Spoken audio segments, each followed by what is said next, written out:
This is All Things Considered from NPR News. I'm Robert Siegel. And I'm Michelle Norris.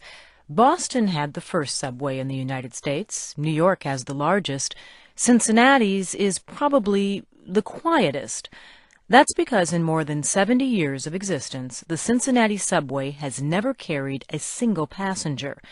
As Ben Gilbert reports, several groups now offer tours of the silent subway. It's an effort to spark interest in the city's struggling downtown.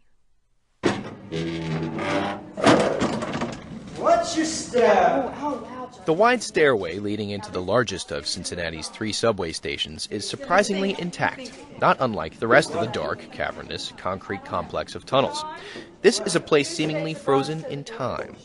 The station lacks paint, furnishings, light fixtures, and most importantly, trains, but it's basically complete. Tour guide Phyllis Crawford says the subway has remained in this condition since construction started in 1920. At that time, the streets were very congested. There was a lot of accidents with streetcars and this new automobile and pedestrians.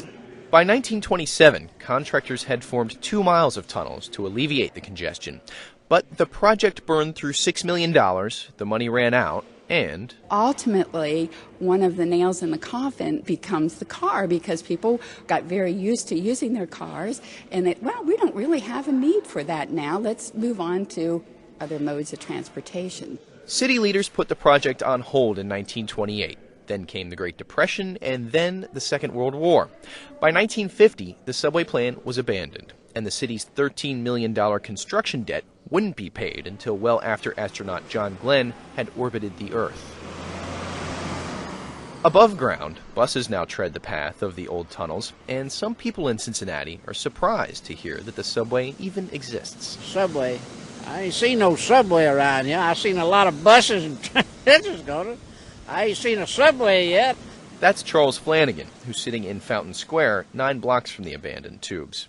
He's only lived here 13 years, but native Alan Sauer heard rumors of the abandoned subway growing up here. I heard all kinds of stories about devil worshipping in the 70s, and there were always urban myths about these homeless people, dragging people down there.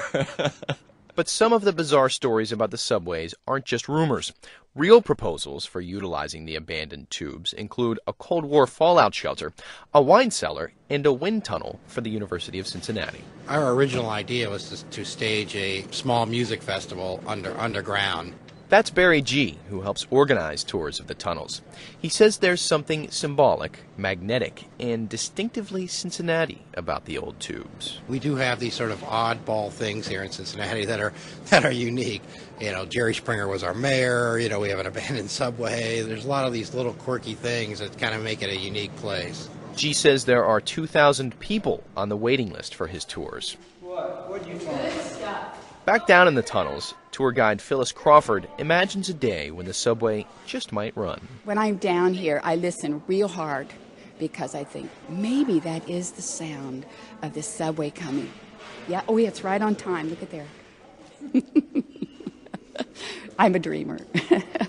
Crawford's dream isn't that far out. 2 years ago, inspired by gridlock on area highways, the county government proposed a light rail plan that integrated the old subway tunnels.